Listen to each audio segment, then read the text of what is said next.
Assalamualaikum warahmatullahi wabarakatuh. Saya Windian Rahmadani sebagai moderator dan juga presentator perwakilan kelompok 2 dengan tema difusi penyebaran kebudayaan asing. Di sini saya akan memperkenalkan beberapa rekan saya yang akan membantu saya dalam mempresentasikan hasil diskusi kelompok kami. Assalamualaikum warahmatullahi wabarakatuh. Nama saya Tri Rizky Meptayadi. Yang saya adalah Alinda Ayu Mariani. Saya Angga Pradita. Perkenalkan, nama saya Budi Aryawinata. Dari kelompok 2 ingin mempresentasikan hasil tugas kami yang bertema difusi atau penyebaran kebudayaan asing di Indonesia. Difusi merupakan proses penyebaran berbagai unsur pembentuk kebudayaan, baik itu berupa ide, keyakinan, dan lain sebagainya. Hal ini disebarkan dari individu ke individu yang lain atau bahkan lebih luas daripada itu. Difusi kebudayaan diartikan sebagai persebaran kebudayaan yang disebabkan migrasi manusia. Persebarannya melalui perpindahan dari satu tempat ke tempat lain dengan menularkan budaya tertentu. Persebaran terjadi penggabungan dua kebudayaan atau lebih, dari satu kelompok ke kelompok lain atau dari satu masyarakat ke masyarakat lain. Hal inilah menimbulkan kebudayaan semakin kompleks dan bersifat multikultural.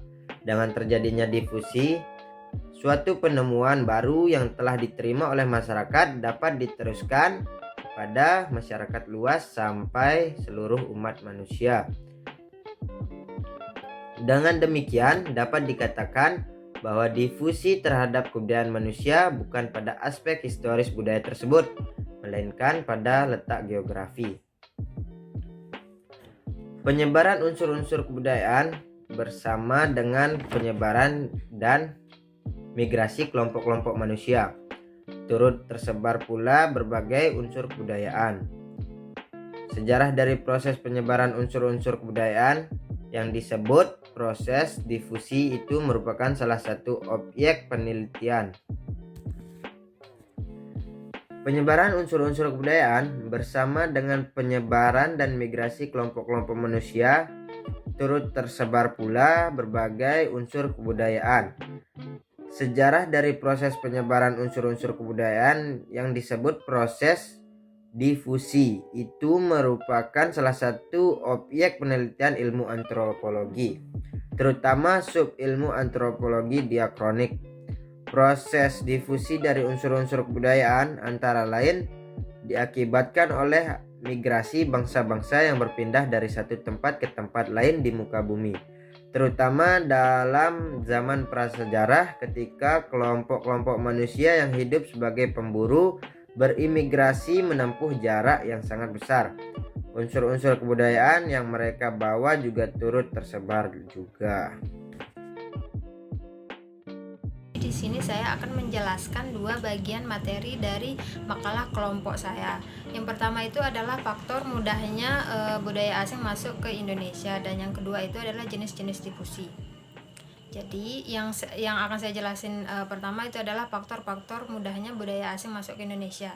Masuknya kebudayaan asing ke negara Indonesia disebabkan oleh krisis globalisasi.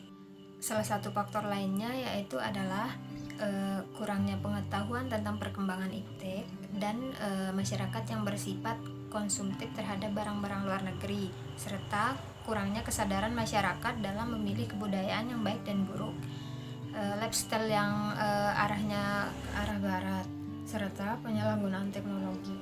Jadi pemicu utama dalam penyebaran kebudayaan asing itu adalah teknologi. Nah, yang kedua saya akan menjelaskan jenis-jenis difusi.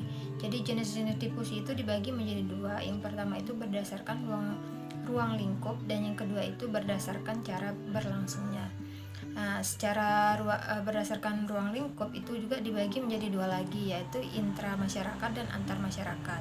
Jadi intra masyarakat itu adalah penyebaran unsur-unsur budaya melalui individu ke individu atau golongan ke golongan yang lain. Sedangkan antar masyarakat adalah penyebaran unsur-unsur budaya antar masyarakat satu dengan masyarakat lain. Nah, intramasyarakat juga memiliki faktor pengaruh. Nah, faktor pengaruhnya ini adalah salah satunya itu ada kontak dengan kebudayaan lain, sistem pendidikan yang bersifat formal dan maju, dan sistem keterbukaan terhadap lapisan-lapisan masyarakat. Nah, yang kedua ini adalah difusi antar masyarakat. Difusi antar masyarakat juga memiliki beberapa faktor. Salah satu faktornya itu adalah adanya kontak dengan masyarakat tersebut. Dan yang kedua yaitu adalah kemampuan mendemokrasi pemanfaatan baru. Dan yang ketiga itu adalah peranan masyarakat dalam penyebaran penemuan baru. Nah, selanjutnya yaitu adalah saya akan menjelaskan difusi berdasarkan cara berlangsungnya. Jadi difusi cara berlangsung ini memiliki 3 bagian atau jenisnya. Yang pertama yaitu adalah simbiotik. Jadi simbiotik ini adalah pertemuan antara individu dari satu masyarakat dengan individu dari masyarakat lain tanpa mengubah kebudayaan masing-masing. Nah, yang kedua ini adalah penetration Pacific. Jadi penetration Pacific ini adalah masuknya budaya asing tanpa ada unsur paksaan. Misalkan agama Hindu dan Islam. Yang ketiga ini adalah penetration violet. Jadinya penetration violet ini adalah kebalikan dari penetration Pacific. Penetration violet ini adalah masuknya kebudayaan asing karena adanya unsur paksaan. Baik berupa dalam penjajahan atau peperangan. Contohnya misalkan Jepang yang kalah dari Amerika. Dulunya Jepang adalah negara industri dan agraris dan sekarang menjadi negara industri. Sekian. Saya akan menjelaskan tentang pengaruh budaya asing. Budaya asing yang masuk ke Indonesia membawa dampak yang sangat besar bagi generasi muda kita saat ini. Tidak semua budaya asing itu berdampak positif. Untuk itu, kita harus bisa memilih mana budaya asing yang patut kita contoh dan mana budaya asing yang tidak perlu kita contoh.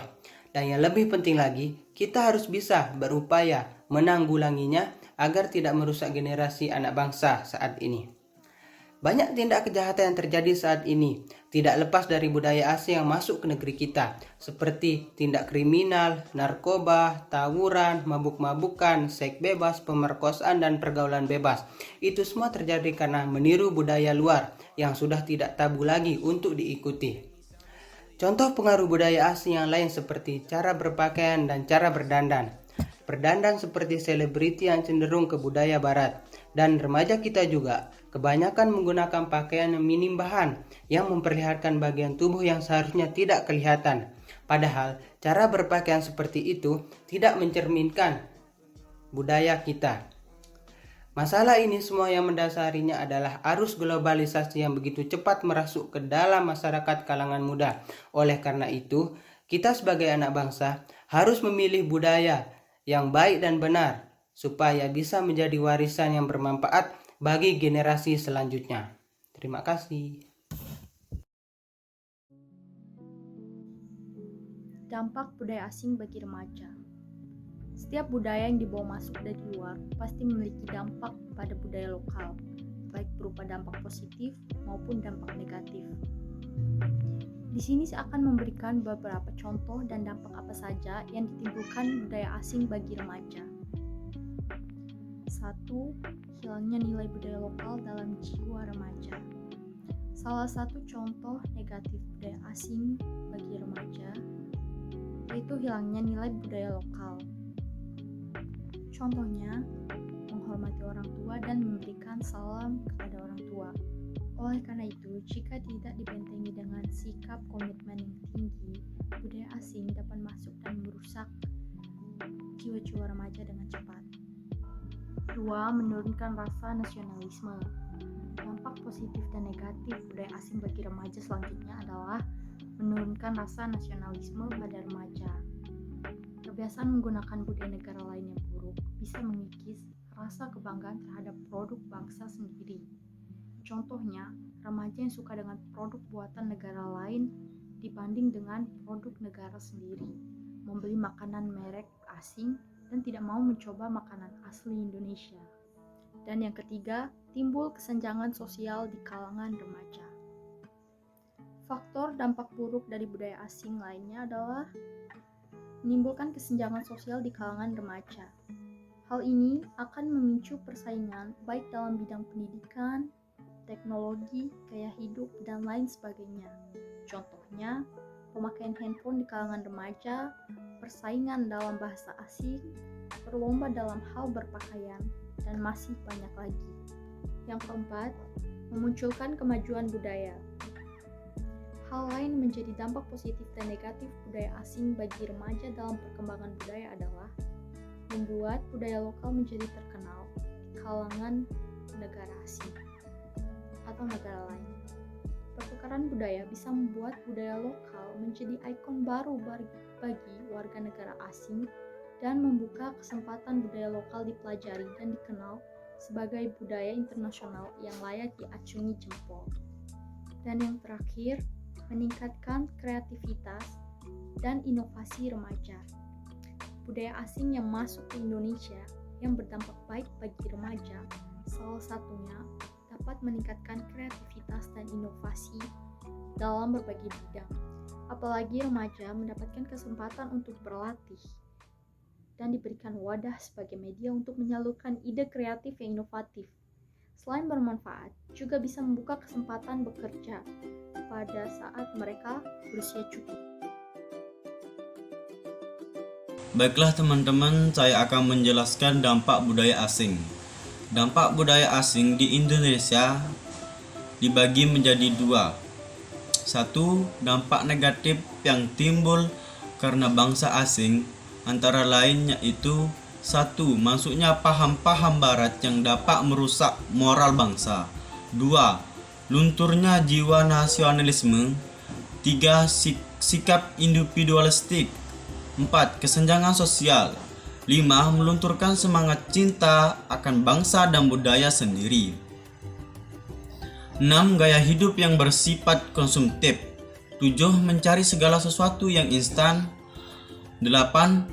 Budaya barat yang dikenal dengan konsep liberalisme yang mengakibatkan munculnya seks bebas, pornografi, mabuk-mabukan, dan lain-lain.